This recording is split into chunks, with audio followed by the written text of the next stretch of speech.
من الشیطان الرجیم بسم اللہ الرحمن الرحیم۔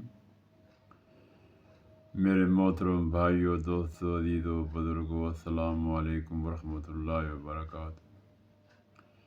میں آج آپ کے سامنے پھر ایک نسخہ پیش کر رہا ہوں۔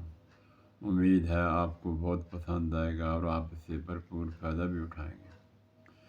آپ نے تخم ہرمل لے لینا ہے اور اس کے ساتھ ساتھ آپ نے جو ہے وہ پھلی ہوتی ہے ببول کی، یعنی ککر کی پھلی جو ہے اسے خشک کر لینا ہے، جو ابھی اس میں بیج نہ پڑے ہوں تو اس کو بھی خشک کر کے اور ہرمل کو بھی لے کر ان دونوں کا صفوف تیار کر لیں۔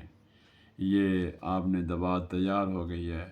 آپ نے ایک کیپسول 500 mg کا دن میں 1 دفعہ، 2 دفعہ اور 3 دفعہ پانی تازہ کے ساتھ